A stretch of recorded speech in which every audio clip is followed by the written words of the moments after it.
Nyt ollaan tässä Rapalan veneen vieressä. Tässä on tauko meneillään, 45 minuutin lounastauko. Kisät syö lounasta, ottaa vähän rennosti, virittelee vehkeet ja kohta lähdetään taas uuteen settiin. 4 tuntia kalastusta ja Rapalan tänään siis hauen perässä. Onko siellä näkynyt paljon isomuksia? Vai onko tämä enemmän ollut tästä keskikarkeita, mitä on löytynyt? Tuolla on Matti ja Maija vielä ottamassa meitä. Se on hyvä. Ilmeisesti Matti ja Maija ihan kookkaita yksilöitä. Kyllä joo, että reeneissä löydettiin ja toiselle näytettiin vähän jikiä, kesken tuli vähän kiire, ettei vahingossa ongita sitä reeneissä pois. Että toivottavasti tänään ne löytyy ja ne puree. Tai mikä strategia teillä on ollut aamupäivällä? Kyllä me ollaan tässä, niin kuin me ollaan tämmöinen pienen lahtialue, niin tässä ollaan syvän päällä. Vähän syvempää vettä ja sitten noita matalia penkkoja, niin livellä ollaan haettu kaloja 4-12 metrin veteen asti. Nyt lähdetään aloittelemaan 4. jaksoa. Mukana on 6 joukkuetta ja kalastetaan 3 eri kalalajia, eli ahventa, kuhaa ja haukea. Hyvät katsojat, kerrataan mihin viime jaksossa jäätiin. Aamupäivän 4 tunnin jälkeen taululla on seuraavat lukemat. Ruoto 509 senttiä, Rapala 473 senttiä, CVC 446 senttiä, Westin 402 senttiä ja Lowrance 248 senttiä. Kaikki edellä mainitut joukkueet valitsivat päivän kohdekalaksi hauen. Garmin valitsi kuhan ja heillä ei ole vielä käynyt veneessä yhtään alamitan ylittävää kuhaa. Nyt hypätään Ruodon veneeseen, joka on etsimässä metrikkäitä Ahkiolahdesta. Niin, kyllä tässä pyörähdetään muutama paikka tällä selkäalueella ja katsotaan sitten, että mitä me kehitellään. Että lähdetäänkö takaisin sinne päähän, mistä aloiteltiin vai mitä me keksitään. Meillä on ajatuksena, että me pysytään tässä aika lailla samalla paikalla. Meillä oli siinä vähän uutuuria aamustiin ja ainakin 3 isompaa kalaa karkuutettiin. Ne olisi niinku kalat, mitkä meille nyt tarvittaisiin paperille vielä. Meillä on 2 ihan järkevää ja 3 huutais, niin sen tyylisiä kaloja tässä nyt kuitenkin on, niin me yritetään tässä vaan niinku vähän grindata ja katsotaan, toivottavasti saadaan niistä joku niistä kaloista tai samankokoisista tällä alueella ottaan. Tervetuloa 4. jaksoon. Jatketaan siitä, mihin jäätiin. Ehkä pitäisi saada muutama kuha kortille. Aloitetaan niin, että me päätettiin, että me täytetään nyt lappu ekaksi. Katsotaan, miten se onnistuu. Kato, siellä on kala heti. Ei oo.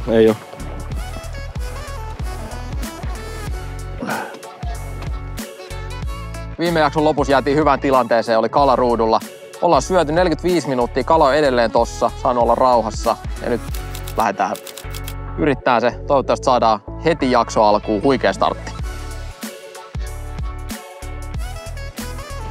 Jatketaan hauen kalastusta. Toivotaan, että löydetään vähän paremmin hauki. Joo. Tossa viime jaksossa saatiin hyvä kala 2 kertaa. Ja sitten vähän liian pieniä kaloja. Mutta ei ollut muillakaan mennyt ehkä ruotoa pois lukematta liian hyvin. Eli me ollaan ihan hyvin pelissä vielä mukana. Nyt pitää vaan löytää ne 3 parannusta. Niin, kyllä. Järvessä kyllä on nättiä haukea hyvin, ei ole siitä kyse, mutta pieni etiäinen on, että kasvuston seassa on suurin osa kaloista tällä hetkellä. Että Joo. Mutta ehkä jossain alueessa niitä voisi olla ruudulla. Predator Mastersin kumppaneita ovat Ruoto 7 kivijalkamyymälällä, Mercury, luotettavaa vesillä liikkumista, Suomen vapaa-ajan kalastajat Predatoreiden asialla, Rauhalahti, laadukasta majoitusta Kallaveden rannalla, Canon, kalastusfiilikset ikuistetaan, sekä mediakumppanit Kalastuslehti, Kalastuskanava ja kalastus.com. Tullaan nyt semmoiseen syvännepaikkaan. Täällä päädyssä näkyykin kisaveneet. Katsotaan, mitä ne on saanut aikaiseksi siellä, että onko niillä mahdollisesti mennyt jotain kaloja ohi. Yritetään ne sitten onkia. Mulla ja Tikkasella on molemmilla omat livet ja omat telineet, millä me pyöritetään. Ja kun tämä monttu on vaan noin 200-300 metriä pitkä, mutta se sisältää paljon kalaa, niin me ei haluta yrittää täsmää tässä niitä kaloja, koska me toivotaan, että me voidaan olla koko päivä ja me häirittäisiin niitä kaloja äärimmäisen paljon, jos me pyörittäisiin tässä koko ajan. Niin meillä on tuulipussi tuolla. Ja me laitetaan aina tuulen yläpuolelle vene, tuulipussi sinne ja mennään hitaasti sen yli ja pommitetaan 2 livellä. Tällä tavalla me toivotaan, että kun kuha on aika arka kala ja tänään on vähän matalapaine eikä välttämättä hyvä puru, niin sillä tavalla me ei häiritä niitä kaloja niin paljon. Me voidaan hinkata huomattavasti kauemmin tätä samaa paikkaa. Samalla tavalla kuin välillä on iso haukea kalastetaan. Kierretään kaukaa isolla koneella ja tullaan tuulen yläpuolelle ja rekataan sitten tuulipussin kanssa.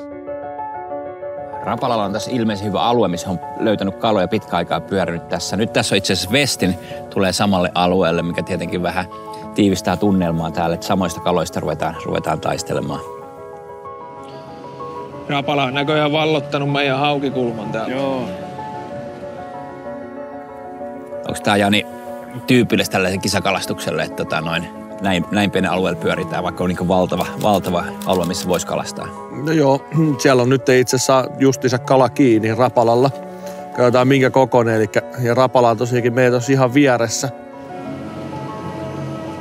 Ja Mäntterillä on kala kiinni. No niin. Mutta kyllähän vaikka tämä alue on iso, niin kyllähän tämä pakkaa varmasti sitä kalaa niin kuin todella tiiviillekin alueelle. Eli tämä on selkeästi sellainen paikka, minkä myös Westini on harjoituksissa käynyt tarkastamassa. Eli tämä kalaa on tällä alueella just tässä tietyllä kohdalla, että ollaan kuitenkin niin lähellä veneet toisiaan.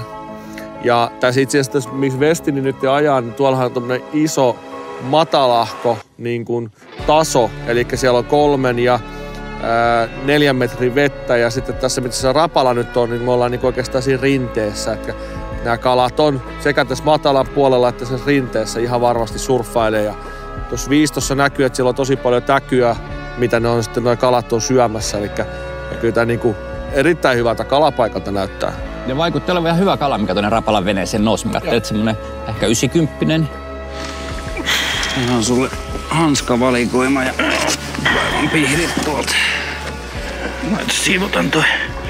Tuossa äsken taisi olla Sami, joka otti tuon mittalaudan, niin sehän käytti sitä mittalautaa ihan ensimmäisenä tuolla vedessä. Eli ei laittanut sille mahdollisesti kuumalle mittalaudalle sitä kalaa. Sitten taas toi haavi on totta kai niin kuin kumihaavas haavi, että se ei vahingoita mahdollisimman vähän vahingoittaa sitä kalan pintaa. Mokki heitti tuolla uudella krassitilla, mikä on niin kuin porkkanaksi kutsuttu, eikä tämmöinen oranssi. Että vaikka se nyt ei olekaan niin kuin sen saaliskalan värinen, se ei nyt ole oikeastaan se pointti, vaan pointti on enemmän se uinti ja se koko, se profiili. Ja sitten jos on iso massa, esimerkiksi kuoretta, niin se, että me muutetaan hiukan sitä väriä sit normaalista massasta, niin se tulee myös niille kaloille sitten niin kuin houkuttelevammaksi, koska se poikkeaa muusta massasta niin paljon. Live-raportti tuli nyt kalan pituussa 97 senttiä, eli todella komea aloitus Rapalalle tähän 4. jaksoon. Vieressä Westin ajelee, ja ne teki todella tiukkoja mutkia tuossa noin. Niin mistä on kyse? Löysikö ne kalaa vai ettekö ne kalaa vai minkä takia niin tuommoista kiamurtelua? Mä uskon, että menee vaan sitä rinteen myötäisesti, mutta ehkä se kannattaisi käydä kysyä Vesarannalta, että minkä takia se tekee noita tiukkoja mutkia. Päätyökaluna mulla tässä etsinnässä on viistoluota ja perspektiivi. Luotausvauhti on aika kova. Luotaan tosi paljon semmoista noin ehkä 10. Vähän riippuu olosuhteista ja pohjasta, paljonko pystyy luotaan, mutta siinä vähän 10 molemmin puoli. Useimmiten vauhti. Siinä kohtaa, kun mä näen viistossa kalan, niin mä käännän mahdollisimman nopeasti veneen keulan sitä kohti. Ja rupeen sitten muilla näkymillä niin paikantaan sitä kalaa niin kuin ruutuihin ja päästään sitä kautta onki. Pitäis nyt vapa. Ne? Auki pohjasta tossa. En mä kuulu mitään. Ihan ok.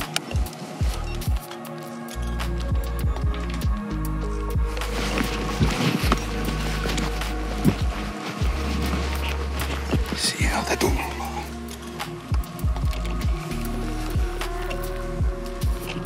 Menee vene alla.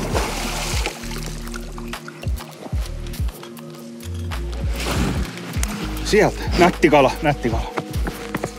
Hyvä. Vähän eri profiili kuin siis 116. Nyt tässä alkaa selkeästi tapahtuu. Ilmeisesti kalat aktivoituu. Vestin sai just todella komeen kalan. Ainakin tuuletukset oli sellaiset, siellä halattiin ja vedettiin ylävitosia. Että oltiin tosi tyytyväisiä siihen kalaan. Vaikutti tänne kauemmaksi, että oli iso kala ja Rapala siinä vieressä. Tässä on tosiaan tiivis tunnelma ja tällä alueella tuntuu olevan kalaa, että tässä on hyvä actioni ja hyvä kilpailumeininki. Yes. Twinties V2. Otas kala. Mulla on ehkä maailman huonoin liplock-kiirto.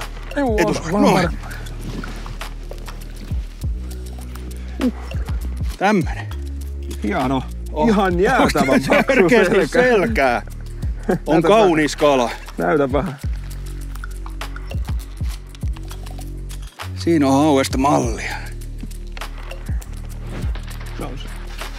111. Hyvä. Yes. Tää voi olla muuten 10 kala. Niin voi.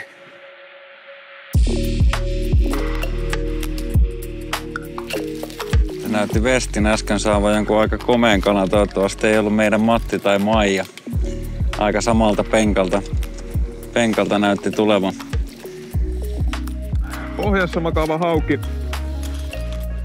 otti tuohon Twinties V2 väri headlightiin. Tällä on saanut tosi paljon isoja haukia. Yhden yli 16 kilosenkin kyseisellä vieheellä. Lowrines on edelleen onkimassa samaa kalaa, joka ui heidän luotaimensa alle juuri ennen taukoa. Tee jotain. Ihan iso kala. Pako.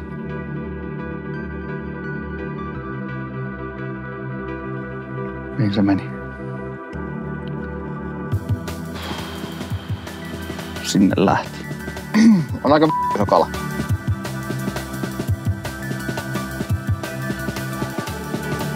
Pistetäänkö isompaa Dexteriä vai mitä tehdä?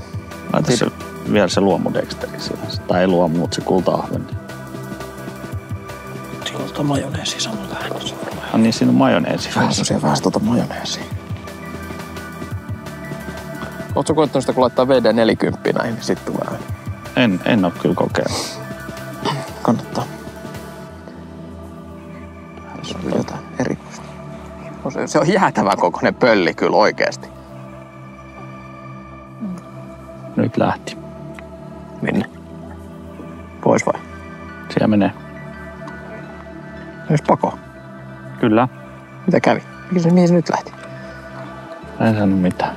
En sano mitään. Tee hiljaisiksi. Olisi ollut hyvä kala. Se oli sairaan hieno kala.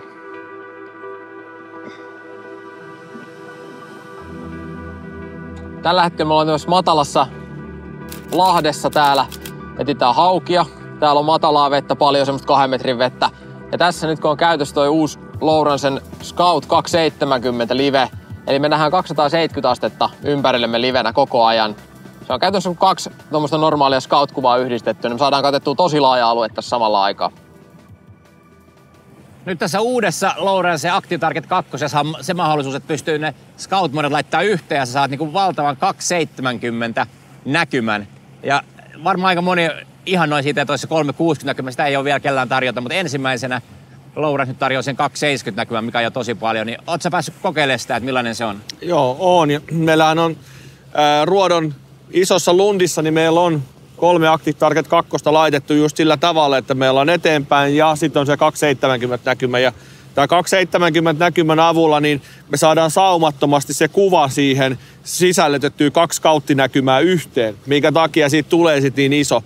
Mutta siinähän on semmoinen homma, että senhän voi myös laittaa eteen ja alaspäin yhdistää sen kuvan, jolloin me nähdään todella leveällä keilalla eteenpäin ja sitten pitkälti tonne vielä taaksekin päin. Se on erittäin monipuolinen ja se on, kun se on ensimmäinen oikeastaan nyt tämän tyyppinen ratkaisu, niin tästä on mielenkiintoista nähdä, että mihin suuntaan ihmiset rupeaa sitten käyttää tätä asiaa, että kuinka monelle se tulee sitten käyttöön. Tuossa on kala. Tuolta tulee vehkeet alaspäin. Aika syvässä makoo ihan pohjassa. Niin ne joskus tekee. Oliko se vähän liikaa tehoa? Kohta pitäisi reagoida. Jep. Kääntyy.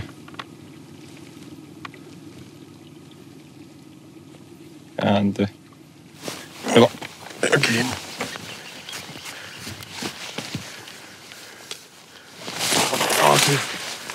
Semi hyppäsi oikein. Tuli vähän kiire. Joo. Se oli niin naama ylöspäin. Avaa sumppua.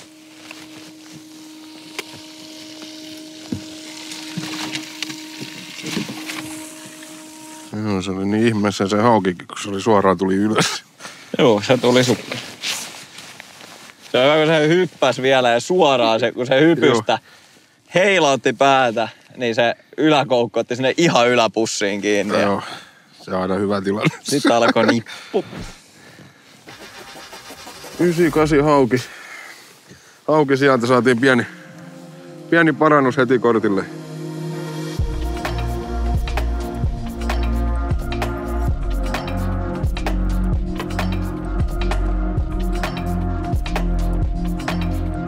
Katsottiin tuommoinen pieni matala suntti tossa tai lahti ja siellä oli jonkin verran, mutta aivan liian pientä kuhaa. Ahvenia saatiin. Mutta nyt mennään kattoon ihan selkeästi selkävesille jo, että mennään kattoon, että onhan tossa jotain kivipakkoja, mitä voisi ikata ja muuta, mutta ei me niin epätoivoisia olla. Siis se, jos me nyt saadaan joku peruskortti, niin silleen pitkälle pötkitään, että mieluummin yritetään loppuun asti nyt saada järkevää.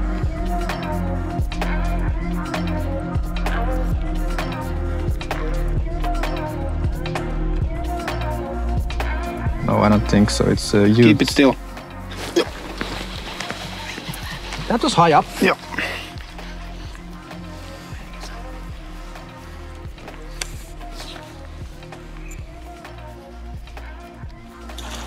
Oh, that was a quick start, though. 93. Oh, but that's good. Get a couple of more centimeters there. It's a really old. This one is not very wealthy. Very thin old fish. Let her go directly. I don't think she's gonna live very long. Look at her. Skinny and it's starting. Yeah, but still. It's an old one. Let her go back here. The pikes that we have found today are like, they're not on the mood.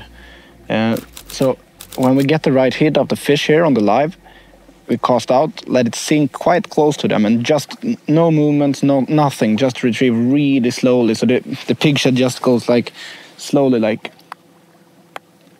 So it's almost standing over them.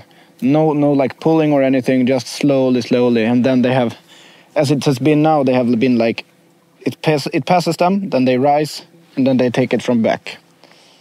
Anders ja Mika ainakin viime vuonna Predator Mastersissa niin kuhapäivänä löysi valtavia haukia. Tänään ei ihan sellaisia vielä löytänyt, mutta siellä on kovasti etsintä päällä. Niin mennään kohta tuohon veneeseen katsomaan ja vähän kyselemään, että miten heillä on mennyt ja mikä siellä on taktiikka, mutta näyttää aika samalta kuin muillakin veneillä, eli livellä etsitään kaloja, ajetaan tässä itse asiassa tuossa 10 metrin päällä suunnilleen, eli syvän päällä etsitään kaloja, varmaan välivedestä haukia. Nyt tultiin tänne CVC-veneeseen, onko teillä yhtä hilpeä ja hyvä meininki kuin eilen? Ei tällä hetkellä. On ollut tosi vaikea päivä. Jos eilen oli vähän niin kuin jopa jonkinnäköistä tuuria matkassa, niin tänään on kyllä sitten ollut uutuuria, että oliko se nyt 5 ensimmäistä kalaa tiputettiin, että siinä oli ihan hyviä kuitenkin metrin kaloja varmasti niin ainakin muutama niistä. Ne ei vaan pysynyt. Ne jotenkin kävi tökkäseen ja joku oli melkein heti irti, joku oli 3-4 potkua kiinni ja irti ja papa oli solmussa ja niin poispäin. Ne ei vaan kerta kaikkiaan pysynyt. So what kind of lures has been best for you today? The best lures so far have been this one, the Pigshed Junior. It's a really fluid green one. As Mika said, we had like big troubles getting them to stick to the hooks. We tried around a little, but same thing with all kind of lures. So probably they're not really taking it, but this one we at least get all of them to react. So we've been fishing a lot with this green one. Sähän on tunnettu vertsukalastaja siitä, että sä jo aikoinaan ennen liveluota niin vertsuttelit ja viistolla etit paljon kaloja. Oletteko tänään etsinyt viistolla vai livellä vai millä te olette etsinyt kaloja? Joo, Joo, se on sekä että meidän tapauksessa, että ei ole käytössä perspektiivimodeja tai mikä ikinä nimi milläkin valmistajalla on eteenpäin, että mennään viiston avulla ja sitten tietysti keppiä pyritään pitämään semmoinen ehkä 45 asteen kulma koko ajan eteenpäin, liikutellaan keppiä ja sitten 15 poimitaan niitä, mitä menee ohi. Niin. Eli isossa kuvassa kun katsotaan, niin täällähän on tämä Maaninga-alue ja tässä puhutaan onkivetenä. Ja nyt tämä on tämmöistä läpivirtausaluetta, eli tässä koko matkana varmasti on koko aika virtausta ja se vesi kulkee täältä järvestä toiseen. Ja nyt me ollaan itse täällä onkiveden puolella ja kun katsotaan tarkemmin tätä aluetta, missä nyt CVCkin on, niin me ollaan tämmöiseen käytännössä pienempään taskuun tultu, eli tämä on noin 10 metrin vettä ja se ympäröi täällä matalampi ja kivikkoisempi vesialue. Tuolta se virtaama alue tulee tuolta seuraavilta järviltä, niin tämä on hyvin kivikkoista aluetta, hyvin matalaa aluetta ja tänne sisälle jää sitten tämmöisiä syvempiä taskuja, mitkä sitten sitoo hyvin täkykalaa ja sitä kautta sitten myös haukia. Päiväkohtaisia vaihteluita järvissä on tosi paljon. Useimmiten se korostuu keväisin, mutta nyt on hyvin nähty tänäänkin se, että kuinka hauki pääsee pois. Käytännössä katoo ruuduilta ihan täysin. Ja on päiviä sitten järvillä, kun sä osut oikeaan hetkeen, kaikki hauet on tullut vaikka matalasta kuopalle, niin silloin niitä näkyy tosi paljon ja hyvää kalastusta. Ja sitten saattaa olla päiviä, kun niitä ei oikein ole ruudulla hirveästi. Ja semmoisia päiviä tulee useammin mun mielestä just tämän tyylisissä vesistöissä, missä on läpivirtausta. Mutta se selkeästi liikuttaa kalaa enemmän. Tiputa jo. Joo, se on hyvä.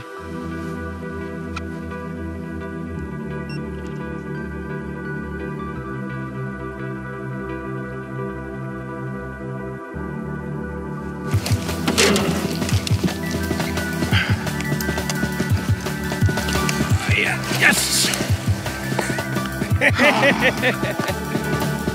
Hyvä. Nyt. Se oli pystyssä valmiiksi. Siinä se nyt on sitten. Se on joku reilu metri. On se joku 100 femma. Semmoinen. Puhti kala taas. Kyllä. Ja jälleen kerran. Se on pupu ja paukku, kun täällä sinne tarjoaa. Mitta on märkä. Siellä on pää kohdallaan. 103, 104. 104 senttiä. Yes! On taas hienossa mallissa. On todellakin. Näet sen selkää. On meinaa komea. Upeeta. Yes. Garmin on liikkunut eri puolilla pohjoista onkivettä. Lopulta he ovat palanneet takaisin samaan paikkaan, josta aloittivat aamulla.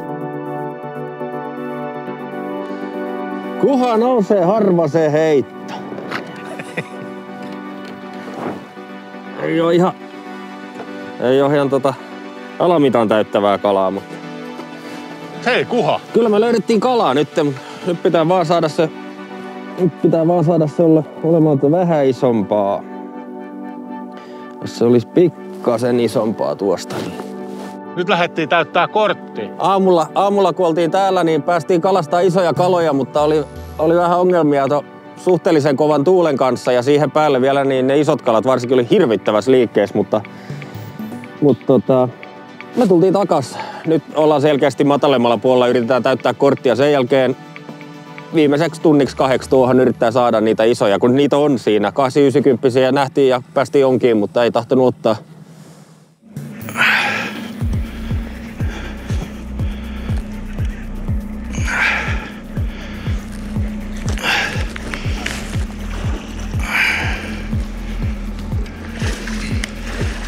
Tosta no, pidäs kiinni siitä.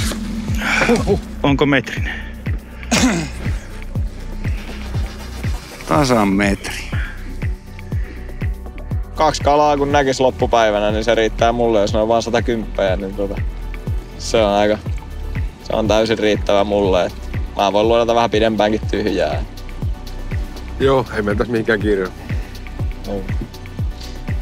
Joo, vielä on hyviä aikaa. Niin, ja siellä on muilla sitä kirittävää todennäköisesti vielä tässäkin vaiheessa. Niin Ja heräs. Pieni pöydätys.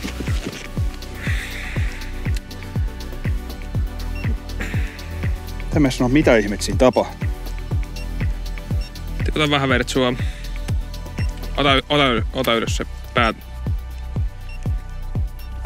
Vähän vielä. Siinä on hyvä. Sitten aika rentoa liikettä ennen kuin tiedetään missä on pää. Se on nyt poikittain se kala siinä. Sitten hereillä.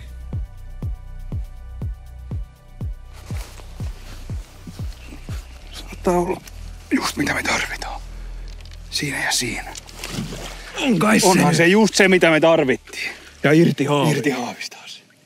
Siis tähän pölähti ihan törkeästi kalaa tähän paikkaan. Niin teki. Ja se on siinä. On se. Metri hauki. Siinä se on mitä me tarvitaan. 106-senttinen hauki. Yes. Upeata. Ei kun. Kävi hiplaseen. Oho. Ihan ok kala oli mun mielestä. Ei. Ei saanut edes piikkiä. Mutta ok kala oli. Ei jos siis ei se ole. 70. No pitäis olla isompi. Pitäis olla. Se ottaa vielä siitä uudestaan. Niin ottaa. Ota pois se siitä. Kuuleeko? Se ei kerinyt saada yhtään piikkiä. Hyvä. We were here on the practice day like, was that a couple of hours? And find like 20.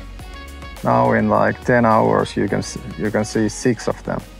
So maybe today we won't see that evening bite, even though we need it badly. For us it would be perfect if we could get a really nice evening action that everyone had like fishing, because we're probably quite far after at the moment. Olisiko tossa joku kortti täyteen? Olisiko siellä ollut? Katos, onko siinä kortti täytettä? Häh? Olisiko siinä kortti täytettä?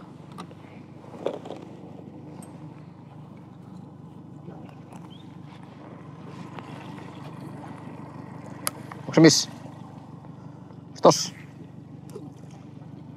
Miten sä voit heittää puolet liian lyhyen heiton? En mä tiedä, kuinka pitkään se on. Sulla on asteikko vaihtunut. Missä se on? Tossa. Pikku on tonne noin. No linja oli oikein, sinne mihin heitin. No niin, sait vedätettyä. No niin, nyt se tulee siitä. Nyt. 80 korttikala. Heitä säkkiin. Noin. Säkkiin. Koppi. Vähän kun hyppyyttää, niin se tulee joku itsestään. Niin on. Tekee sinne tornadot, krokotornadot. Pienempi näköjään vähän syö. Isompi ei ihan niinkään. Se lähti varmaan etsiä sitä, kun se oli jo tulossa kertaalleen niin siihen. Se lähti etsimään sen jonkun... Mihin se lähti se mun syötävä? Lähti etsiä jonkun rundin, että missä se on. On 81. Taitaa olla. Hauki 81. Vähän laiha kaveri, mutta kelpaa meille. Sitä takaisin ja jatketaan. Nopea kala kortille ja... Mä en näe sun kumia. Eikö tossa se on? Ei. Pitää vaihtaa varmaan vie. Tuulet. Mä en näe tota kalan koko kyllä yhtään. Me ei lähetä tästä kuopalta ihan heti mihin. Tässä tapahtuu niin jotain asioita tässä kuopalla. Se jää viekin tonne. Pyris vähän vavalla tuomaan sitten tänne. Jos pystyt. No tän verran se kestää ajoa, mä ajan. Heräs. Sitten Maiki hereillä. Sitten hereillä. Hyvä. Kyllä on. On hyvä kala. Lajikala ajaa potku. Vähän ravistellaan. Ja vedä vähän. Ei oo kahvaa enempää. Se on pitkä, mutta laaja. Juu. Voi tulla senttejä. Kyllä niitä tulee. 104 on pieni, niin kyllä niitä tulee. Hyvä. Alko tulee hauki. Alko tulee hauki. Kalat on yhtäkkiä niin kuin ilmestynyt tonteelle. Samaa paikkaa luodattu tässä jo hyvä tovi. Ja Nyt on ihan... Yhtäkkiä kalat vaan on täällä. Koko ajan tulee kalaa. 5 minuutin välein on tämmönen haukiruudusta ja paikka on luodattu jo kertaalleen. Lähti hauvat liikkeelle matalasta. Siinä, 110. On se vähän sit. 110. Huhhuh. Me ole kortti kunnos. Kyllä se alkaa olla hyvässä mallissa. Mutta on sitten eri mallisia kaloja täällä myös. Hoikkaselkäinen. Pitkä kala. Pääsi tulee pikku viekki tohon. Tämmöiset on syytä defensioida mahdollisimman nopeasti, mitä mä en nyt tehdä, koska näistä voi tulla paha tulehdus. Veneessä on hyvä olla ensiaputarvikkeet. Itsellä käydy vuosien aikana tämmöisiä haavereita kalojen kanssa. Ikinä en ole itse saanut tulehdusta, mutta muutama kaveri on saanut sen verran pahan, että se ei oikein houkuttele. On toi Twin Teesi V2, niin on se kova peli. Se on nähty ennenkin, se on raju. Oli vähän semmonen fiilis, että sillä kannattaa onkin, että sillä ensimmäisenä aina kokeillaan sillä ja sillä mentiin ja kaikki kalat kyytiin. Joo, kyllä. No yksi ehkä jäi saamatta, semmonen mikä seuraili, mutta mahdollisesti ongittu kala. Kokeiltiin isompiakin, mutta se seurailija eikä ottanut. Joskus kannattaa aloittaa pienemmällä, varsinkin jos syönnistä on vähän epäilystä, että onko sitä, niin kyllä iso pieneenkin vaan naulaa. Kyllä naulaa, joo. Tuossa Vertsullahan ongittiin siinä kalat, niin pienellä viehellä yleensä se on vähän tarkempaa sitten se onkiminen, veneen ajaminen. Että se ei niin kaukaa siihen, kala ei reagoi niin kaukaa siihen vieheeseen ja se yleensä vaatii sen, tästä viehettä pidetään siinä kalan lähettyvillä tarpeeksi kauan, että se saadaan reagoimaan. Sitten kun saadaan reagoimaan, niin tärppi on yleensä joo, kyllä se sieltä vaan korkea tulee. Prosentti sitten. Ja se vapa, mitä me ollaan tänään käytetty just tähän vertikaali onkimiseen, niin on Westinin W6 Vertical Jigging T. Tää on viehepainoltaan up to 86 grammaa, eli tää sopii hyvin vähän raskaampien vertsujen uittoon. Tää on nopea, tunnokas ja kevyt aihio. Ja silti tässä on voimaa tosi paljon, mikä on tärkeää siihen, kun vertikaalijigillä ja lyhyellä siimalla tehdään vastari, niin sen pitää onnistua. Se vapaa ei saa niiata liikaa. Tässä on nyt kehkeytynyt aikamoinen kalapäivä, varsinkin Westinillä. Siellä on noussut ihan valtavia kaloja. Siellä on 110, 106, 111. Nyt noussut ihan lähiaikoina.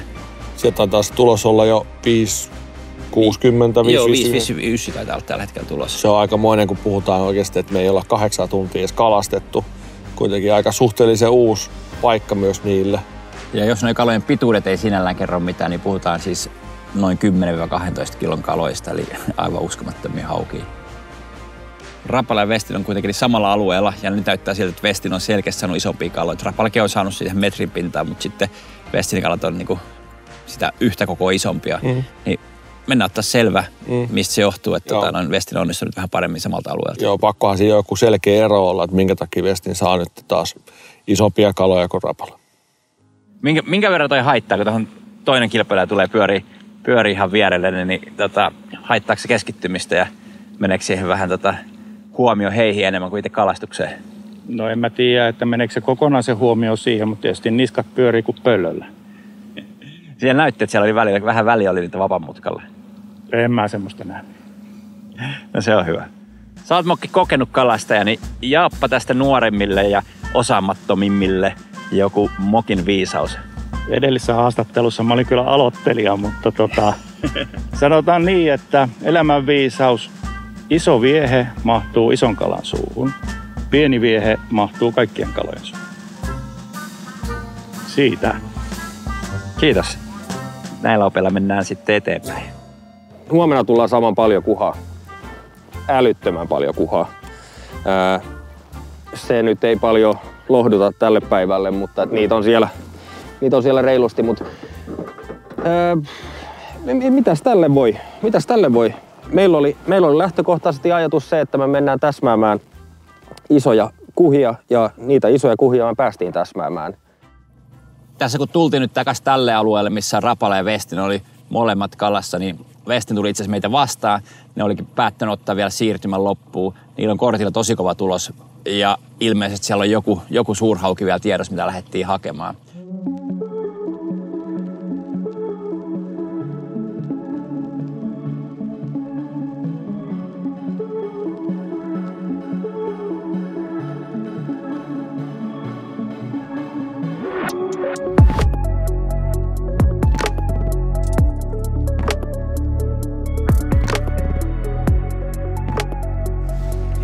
kunhan me vaan voitetaan huomenna ruoto, niin me voitetaan tää. Jos me voitetaan tää päivä ja ruoto on 2.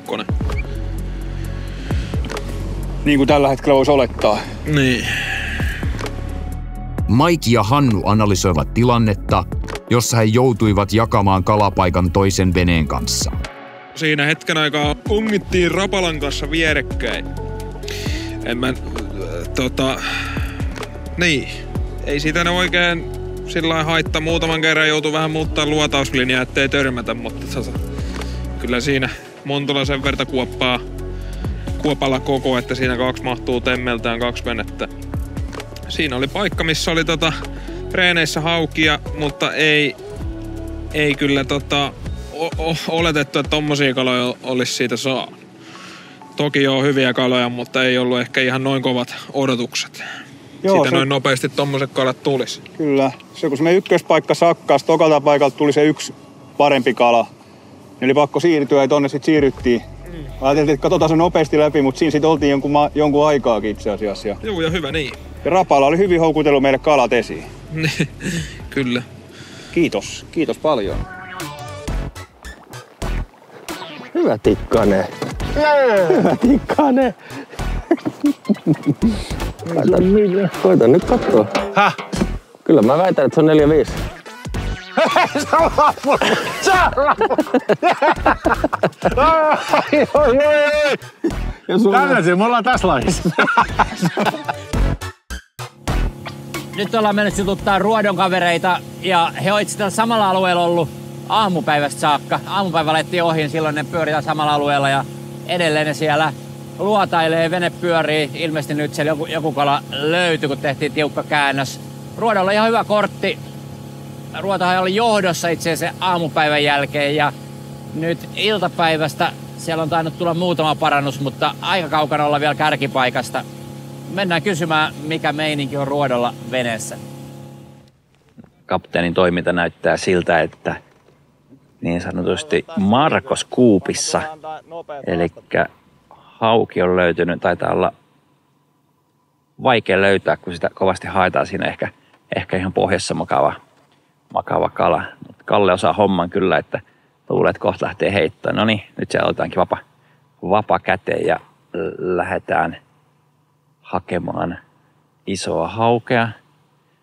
Ruodollahan pienin kala on jotain päälle 90, ihan pikkuhaukea siellä. Tuskin lähdetään heittämään.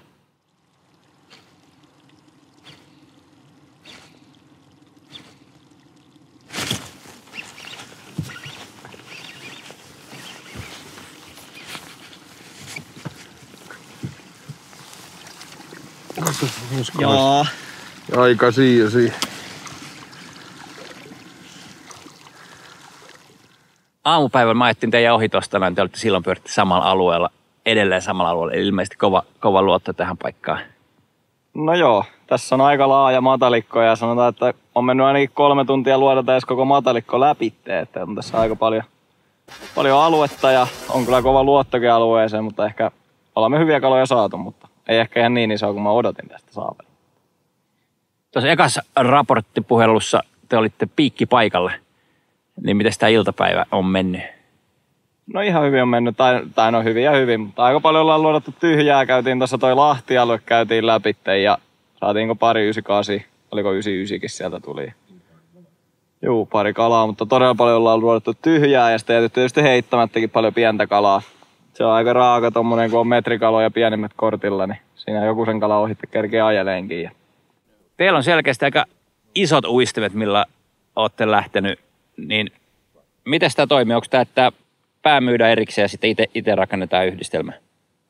Joo, eli toi pää myydään semmoisen 2-haarasen sirppipyrstön kanssa, joka on niinku alkuperin tarkoitettu, mutta itse tulee kyllä tuunattua niinku isommilla jikeillä, tosi isoillakin jikeillä, että tommosilla plus 30-senttisillä jikeillä tulee tuunattua, niin saadaan paljon isompi profiili siihen. Ja mun mielestä tuolla on niin ainut tarkoitus, että se liikuttaa paljon vettä. Ja sitten kun sitä uittaa tuossa vedessä, niin se oikein pöllähtää se karva auki sieltä. Ja se saa kyllä, tänäänkin ollaan saatu kaikki kalat käytännössä ottaen sillä, että se kala reagoi. Ja sitten kun antaa nopeita kammenpyöräytyksiä, että se karva elää siinä, niin silloin ne on kalat ottanut kiinni. Ja ollaan tänäänkin, mä oon karkuutellut kaloja useamman kerran ja sanonut, että ne ottaa vielä uudestaankin. Ja sen mä väitän, että se on noiden just isojen vieheiden ja hitaasti liikkuvien kamppeiden niin kuin se juttu. Että vaikka se olisi huonollekin syönnöllä se kala, niin se ottaa siihen.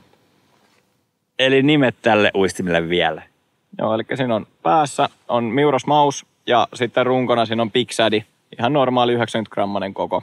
Ja tähän voidaan heittää sillä Miuros Mausin omalla rigillä. Tuohon kyseeseen on vaihdettu vielä tuommoinen vajeririgi pikkusen pidempänä. Se, mihin mä kiinnitin huomiota tuossa Ruodon veneessä, oli tietenkin se, että siellä oli tosi paljon tilaa. Että siellä oli paljon lattiapinta-alaa, missä on mukava tietenkin kalastaa, mutta myös mittailla ja käsitellä kaloja. Ja toinen oli se, että siellä oli vain yksi näyttö. Ilmeisesti, kun on taitava kaveri, niin sä et edes monta näyttöä tarvitse, vaan yhdellä näytöllä pärjää. Ja sillä näkee niin kuin monta eri näkymää. Joo, ei tarvii olla kovin montaa näyttöä. Jossain tapauksessa, kun on useampi näyttö, niin se vähän sotkee sitä asiaa. Et joo, meillä on Westinin veneessä on 3 kappaletta 16-tuumaisia ja Kallalla on 1 12-tuumainen. Se on totta kai käyttäjästä kiinni, että mihin siihen tottuu, mutta tuommoinen niin kuin Ekkomappisarjan 12-tuumainen näyttö, mikä on myös kohtuuhintainen, niin sä pääset siihen live-kalastukseen suhteellisen niin kuin edullisesti kuitenkin kiinni. Eli jos haluaa aloittaa live-kalastuksen ja perehtyä siihen, niin mikä se budjetti suunnilleen olisi niin kuin minimissään? No sanotaan silleen, että se yleisin budjetti, mikä on, niin se on noin 3 000 euroa. Eli puhutaan niin kuin 3 000–4 000 euroa väliin, että me saadaan anturi, haluttu näyttö ja siihen anturiteline. Totta kai yksittäinen näyttö voi itsessään maksaa se 4 000 euroa, mutta yleisin hintaluokka on se 3 000 ja 4 000 euroa välissä.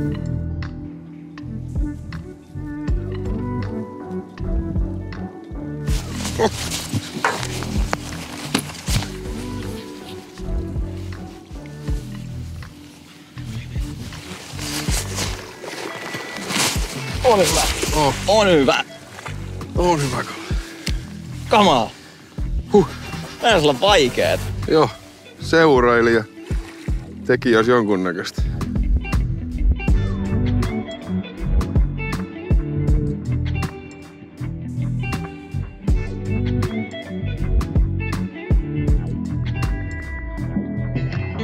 Onkiveden päivä ollaan saatu nyt päätökseen ja nyt on sitten loppupuheluiden aika ja joukkueet kuulee lopulliset tulokset.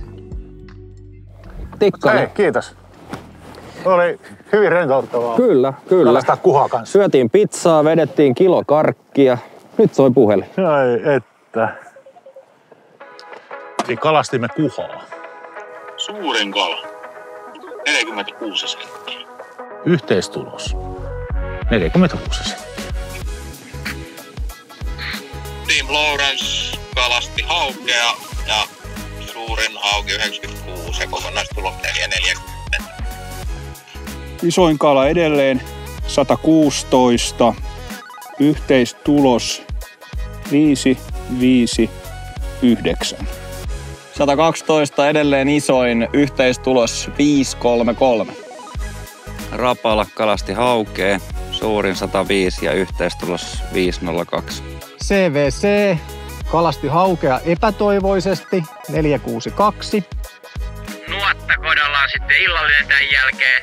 Sitten Mika on laittanut tulet sinne, siellä on romanttinen tunnelma ja sauna lämpöisenä. Joo, näytti tosi huonolta jossain kohtaa, että miten voi niin käydä, mutta lopputulos oli kuitenkin toinen. Mä oon tosi tyytyväinen. Joo, saa olla kyllä, joo. Joo, ei vaan kannata lannistua, vaan aina pitää yrittää päätä seinään, kunnes se seinä menee rikki. Näin se on. Siellä on Hannu ja Maiki pistänyt aika rajun lapun, että siellä on se plus 110 keskari. Niin se on hurja lappu. Komeasti ongittu, mutta hei, kakkospaikka. Eilisen tapaan. Kyllä. Ihan hyvä, että mitäs ollaan Westinin kanssa tasapisteistä taitaa olla. Joo, tasapisteissä. Ja se onkin sitten huomenna aikamoinen. Juu, urakka edes. Tietysti tässä on mahdollisuus, että Karmin kiilaa meidän väliin vielä. Joka on pikkusen epätoivoinen, mutta mahdollinen. Yeah, but that was really tough day for us. So we only have one spot regarding the brief fishing, and we saw a lot of big fish here, and they does exist here. That no doubt about that. We didn't saw that amount big fish today, but maybe a little bit less than 10, 8, 9 fish. We got one up, and then we hooked I don't know, but we had really bad day. Hannu kävi varmaan hakemassa tosta yhden, mikä jäi huomaamatta, jos toisenkin, mutta ei se haittaa. Se selviää illalla saunassa, kun vähän löylytetään sitä. Näin. Yes. Kippis. Otetaan kahvit tähän väliin. Joku voi katsoa, että teillä on kiinnijuva käytössä. Kyllä tää on ihan kahvia. Mitä sä oot laittanut tänne aamulla? Kuvaajan kahvi.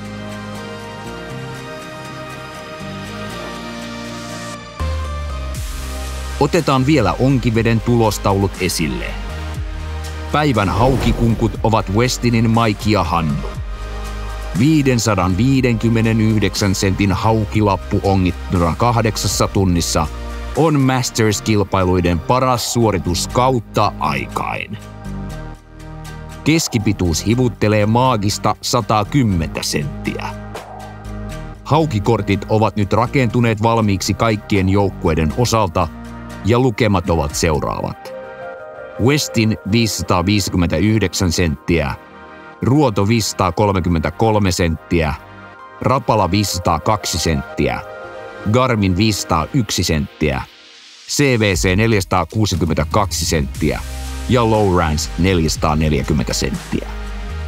Garmin oli valinnut onkivedellä kalalajiksi kuhan, joka piti koko päivän suunsa kiinni. Tuloksena 1 mittakala 46 senttiä. Huomenna on sitten Predator Mastersin viimeinen päivä, finaalipäivä ja kalastaa Unnukkajärvellä. Ja huomennahan itse asiassa Garmin kalastaa ahventa ja kaikki muut kalastaa kuhaa. Ja jos sä itse kiinnostuit kilpakalastuksesta, niin käy katsoa kalastusliigat.fi. Sieltä löytyy kaikille avoimet kalastuskilpailut. Me lähdetään nyt joukkueiden kanssa Rauhalahteen viettää iltaa.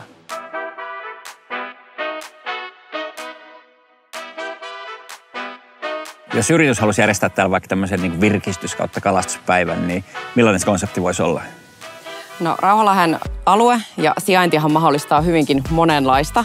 Eli tästä pystyy varaamaan esimerkiksi tuommoista huvilamajoitusta, mistä löytyy omat saunat kaikista. Sitten voi varata tätä nuottakotaa siihen kaveriksi, pystyy illalla siinä istuskelemaan. Kalastusopasta on mahdollista saada tänne paikan päälle ja räätälöityä monenkin muotoista ohjelmaa sen mukaan. Tuosta löytyy myös tuo Kylpylähotelli, jos haluaa illalla vaikka sinne sitten vielä rentoutua päivän päätteeksi. Tuolla taustalla onkin meidän kilpakalastajat itse asiassa syömässä, niin he on syömässä nuottakodalle. Millä paikka tämä on? Joo, eli nuottakota on tämä meidän tunnelmallinen tulipaikka tuolla pienenä saarekkeellaan ton pienen sillan kupeessa. Siellä on tulipaikkaa ympäröi penkkirivit, sinne mahtuu 20 henkeä hyvinkin istumaan iltaa ja kaikki noi seinät saa vielä avattua kauniille kallavesimaisemille. Ja kalastusharrastajille meiltä löytyy kesäkaudella muutama soutuvene tuolta vuokralla. Sitten meillä on veneramppia tuosta, mistä pääsee veneelle laskemaan. Sitten löytyy muutama venepaikkakin, toki toi laituri ja äärimmäisen kalaisa kallavesi. Meidän kalastajat onkin majoittunut noihin teidän oikeastaan luksushuviloihin. Niin mitä kaikkea majoituskapasiteettia löytyy täältä? No meiltä löytyy majoituskapasiteettia oikeastaan semmoisella vähän jokaiselle jotakin ajatuksella. Eli alkaen ihan tuollaisista kesäkäyttöisistä vaatimattomista leirintämökeistä sitten näihin, mistä teidänkin porukka on majoittumassa. Eli tämmöisiin korkeatasoisiin hirsihuviloihin ja oikeastaan vähän kaikkea siltä väliltä. Predator Mastersin kumppaneita ovat Ruoto 7 kivijalkamyymälällä, Mercury, luotettavaa vesillä liikkumista, Suomen vapaa-ajan kalastajat Predatoreiden asialla, Rauhalahti, laadukasta majoitusta Kallaveden rannalla, Canon, kalastusfiilikset ikuistetaan, sekä mediakumppanit Kalastuslehti, Kalastuskanava ja kalastus.com.